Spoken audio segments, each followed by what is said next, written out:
ये alarming position आ चुकी है। उसके लिए क्या करोगे? उसके लिए यही करो कि एक तो मिट्टी की टेस्ट, डॉक्टर साहब ने बताया कि मिट्टी की टेस्ट जरूर करो। आता तो पैसा नहीं लग रहा है, सरकार ने लैब खोल रखी है, टेक्निकल स्टाफ बढ़ा रखी है, करोड़ों की मशीन आई हुई है, तो उनका सदुपयोग क्यों नहीं करते? मैं तनख्वाह ले रहा हूँ तो मेरा तनख्वाह का जब वो चीज आप फायदा खाओगे ना, मेरे की दिक्कत आ रही है, मैं तो मिलने लगा मार के साइड ले जाएगा मैं तो आप उनका सदुपयोग करो, वहां जाओ। वो बुजुर्ग कहा करते हरकत में बरकत है। आप वहां से घर से चल के यहाँ आए तो कुछ सीख के जाओगे, किराया तो लगा, बरकत यह होगी कि आप कुछ इनोवेटिव को जागरूक बात सीखोगे, इंप्लीमेंट करोगे, हो सकता है आपको फायदा हो जाए, आपके रिश्तेदार ने बताओगे उसका फायदा हो जाए। तो ये होगा कि आप वहां तक पूछ दो, कार्यालय तक आपकी सुनवाई होगी। और मैं बड़ाई नहीं कर रहा अपने मुंह से, एक एग्रीकल्चर डिपार्टमेंट में ये है, अब कोई भी किसान कैसे भी कपड़े पहन रहा है तो किसान का तो सीधी बात है, खेत माता होगा तो भाई मल्ले मल्ले कपड़े पा जाएंगे। अब हम घर बैठ गए सर बात बता के है, हम कुर्सी देते हैं किसान को। कारण क्या उसका कि हमारा जो हवन है, हमारा कोई भी प्रोग्राम है किसान के बगैर पूरा होता ही नहीं। हमारा महकमा किसानों का रोजाना किसानों से रूबरू होना पड़ता है हमें, तो उसको नहीं बैठाएंगे हम उसको और वापस नहीं बैठाए देख रहे भाई हमारी बहुत बात तो वो सुन रहे हैं, सरकार की इंप्लीमेंट हम उसके थ्रू करवा रहे हैं। तो ये है कि आप आओ, मोस्ट वेलकम, और अपनी समस्या रखो और उनको संसाधन के फायदे उठाओ, मिट्टी टेस्ट करवाओ, पता लग जाएगा आपकी सॉइल में क्या है। और मेन चीज जो मैं लंबा ना खींचते हुए सबसे इंपॉर्टेंट जो चीज है वो है कार्बन। ये हमने, आप किसान बैठे हो, हमने नहीं पता कि हमने कार्बन का क्या मामला है कि नहीं। कार्बन किसी फैक्ट्री में नहीं बनता, कार्बन किसान की फैक्ट्री में बनता है। किसान की फैक्ट्री उसका खेत है, वहां झुंडी गल गई, पतोर गल गया, और अड़ंगा घास फूस था वो सूखी वो गल गया, हमने जुताई कर दी। वो था वो ऑर्गेनिक मैटर, जीवांश। वो जीवांश जब धरती के अंदर हमने जुताई कर दी, बारिश हो गई, हमने पानी दे दिया, वो डिकम्पोज होने के बाद, गलने सड़ने के बाद क्या बनाएगा? कार्बन। आप मिट्टी टेस्ट करवाओगे, कार्बन एक शब्द लिखा आएगा।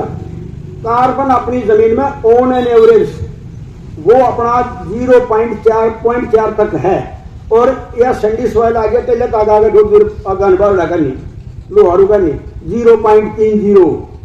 हमें चाहिए कितना? कम से कम 0.70 तो हेल्दी सॉइल के लिए चाहिए। और उसी को देखते हुए ये चीजें मनाई जा रही हैं कि भाई जमीन के बारे में कुछ तो सोचो। कम से कम एक दिन तो याद कर लिया कि जो धरती माता है, हर आदमी की 3 माँ हो भाई।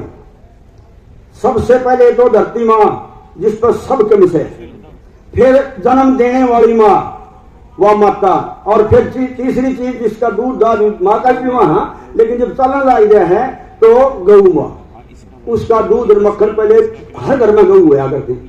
उसका साइंटिफिक रीजन था, एक तो उसका पौष्टिक सारा सामान, नंबर 2 वो बाछड़े दिया करते हैं तो छोरा कैसा होता हुआ करता, छोरा हो गया, तो किसान का हर बैल से चला करता जब ये संसाधन नहीं थे ट्रैक्टर वगैरह सारे, तो वहां इसलिए गाय का महत्व था।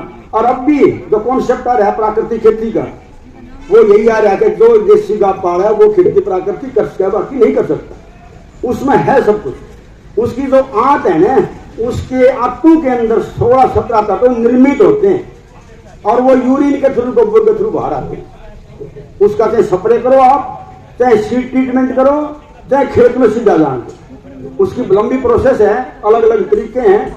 जीवामृत, बीजामृत, ये सारे चीजें उनसे बनती है।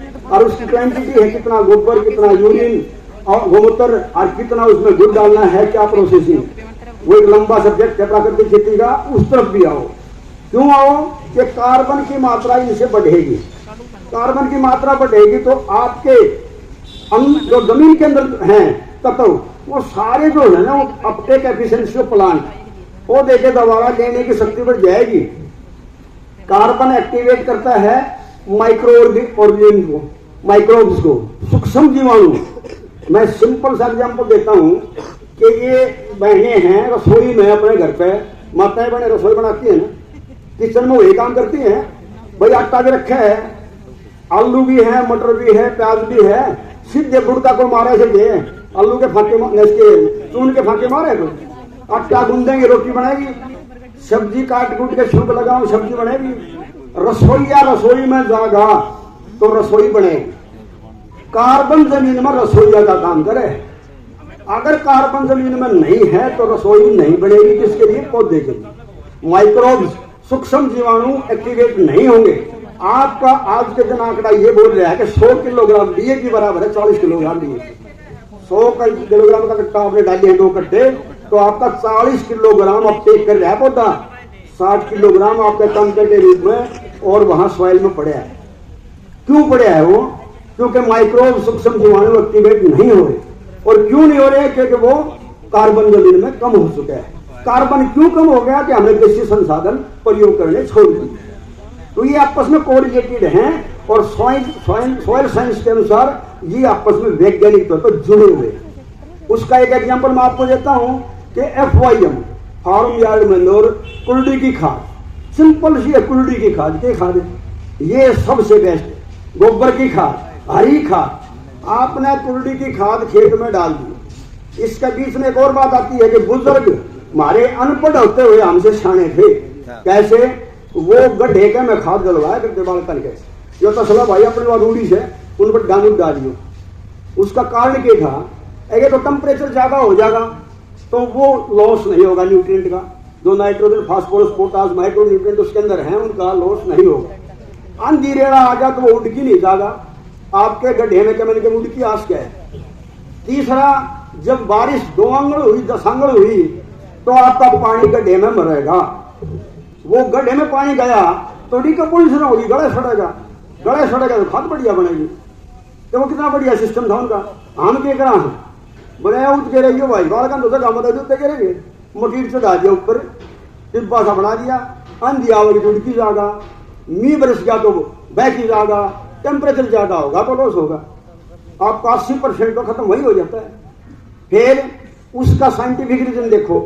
वो खेत में हमने डाल दिया और छिड़क दिया यूं तो सीधे और जुताई कर दी। वहां नमी आ गई, बारिश होगी जुताई करने के बाद, पानी वहां से उसमें से कार्बन डाइऑक्साइड गैस निकली है और नमी उसमें पानी, उसका फार्मूला है H2O, हाइड्रोजन 2 ऑक्सीजन 1 मिलकर पानी बनता है। उसने कार्बन डाइऑक्साइड ने पानी से रिएक्ट किया, कार्बनिक अम्ल बन गया। अपना आप सॉइल साइंस काम कर रही है, कार्बनिक अम्ल बन गया। तो उसने क्या किया? पीएच एक तत्व है, जमीन को टेस्ट करवाओगे लैब में, मैडम बताऊंगी। पीएच एक ऐसा पैरामीटर है कि जमीन की हेल्थ को बताता है। वो 7 पर अगर है, उसको टेस्ट करवाओगे तो 0 से 14 की रीडिंग आएगी। 7 पर अगर रीडिंग आ रही है तो आपकी सबसे बेस्ट सॉइल है। अगर 7 से ऊपर चली गई तो सारी हो जाएगी, नीचे आ गई तो अम्लीय हो जाएगी। वो कार्बनिक अम्ल जो सॉइल में बढ़ा, उसने सॉइल के पीएच को नीचे कर दिया, जो ऊपर जा रही थी, मतलब उसका सारीपन दूर कर दिया। फिर आपने हरी खाद डाली। हरी खाद में दोनों पहलू हैं। अगर पीएच ऊपर जा रही है तो नीचे लिया होगा, नीचे जा रही तो बैठा जाएगा। तो ये संसाधन अपने आप में साइंटिफिक वे में मतलब अपना काम कर रहे हैं। इनको यूज करो। ढैंचे के ऊपर सब्सिडी आई थी 80%। किसान भाई अपने सो गया है और 80% सरकार दे रही है। तो वो कारण है, आपकी जमीन को ठीक करने के लिए दिया जा रहा है। उसमें जो 12 किलो की थैली आई, आपने जेठ के महीने में छिड़क दी, खेत में छिड़कवा करवा दिया और फिर हल्के हरवा दोबारा फिर दिया खेत। फिर फुहारे ला दिए। फुहारे लाने के बाद वो जर्मिनेट हो गया। 45 दिन के बाद जब वो हो जा, उसकी जुताई कर दो खेत में। और जब भी नहीं बरसा पानी हटा दो, तो वो जो चीज है वो डिकम्पोज होने के बाद, और जहां फ्लावरिंग स्टेज पर उसको पाओगे ना, जब उसमें फूल की स्थिति होगी, मैक्सिमम नाइट्रोजन होती है उसके अंदर। उस पौधे के अपना जंतर का है, और है इसका सन का है, गुआरी का है। जो फ्लावरिंग स्टेज पर अगर उसकी जुताई करो हो तो मैक्सिमम उसमें नाइट्रोजन फिक्सेशन होती है। उन्हें जुताई कर दो तो एक तो उसमें नाइट्रोजन बढ़ेगी, नंबर 2 उसमें कार्बन बढ़ेगा, क्योंकि जीवांश गले सड़ेगा तो कार्बन बढ़ेगा। तो आपकी जमीन रिक्लेम होगी। जिस खेत में आपने गोबर की खाद, कुल्डी की खाद, हरी खाद डाली है, एक शब्द है वाटर होल्डिंग कैपेसिटी, पानी जज़ब करने की, पकड़ने की ताकत उसमें खुश्क आवेगी। 4 पानी आपके लग रहे हैं तो 3 पानी लगेंगे, खरपतवार कम होंगे। तो ये चीजें देखो ना, आपका खर्चा बढ़ेगा, घट रहा है तो 2 पैसे बचेंगे आपके। और भाई अंधाधुंध को गोद में पाड़ोगे तो कुछ ना बचना। अरे जमीन बोलने लग रही है। उसके बाद आ जाओ गवर्नमेंट की स्कीम ऑफ बायोगैस प्लांट की, उसमें गवर्नमेंट सब्सिडी दे रही है। वो गोबर की खाद खेत में जाएगी, वो खरपतवार रहित होगी, क्योंकि वो डिकम्पोजिशन होने के बाद गैस रिलीज होगी। गैस ने लिया चूल्हे में और उसने गोबर की खाद लिया खेत में। एक भी तुनका खरपतवार का पैदा नहीं होगा खेत में जिसमें वो जाएगी, और वो 16-17 टन तो उसके अंदर विद्यमान है। फिर इसके बाद आ जाओ केंचुए की खाद, और लास्ट में आ जाओ बायो फर्टिलाइजर। ये जो टिक्के आ रहे हैं, कोई किसान भाई इतना अलकस करे हैं कि जो फसल आ रही है उसमें टिक्का नाम की चीज नहीं। आप एक बार लगा के देखो, एजाटेबैक्टर के 4 टिक्के जो किसान भाई गेहूं बच रहा हो दिसंबर का, एक किले में लगा के देख लो और एक में मत लगाओ। और जिसमें टिक्के लगाए हैं एजाटेबैक्टर के, वो नाइट्रोजन फिक्सेशन करते हैं 78% जो हम उसको नीचे जाता है। और पीएसबी का फास्फेट सोलबलाइजिंग बैक्टीरिया, वो फास्फेट जो हमें बताऊं था 100 किलो डाला है, 40 किलो आपका प्रयोग में आ रहा है, 60 किलो जो बच रहा है उसको जो है ना अवेलेबल फॉर्म में उपलब्ध मात्रा में तैयार कर देगा भोजन के लिए। तो ये इसका फायदा क्यों होया? इसका फायदा हमें होया कि 15 से 20% आप जो है ना खाद की मात्रा उसके लिए में घटा दो।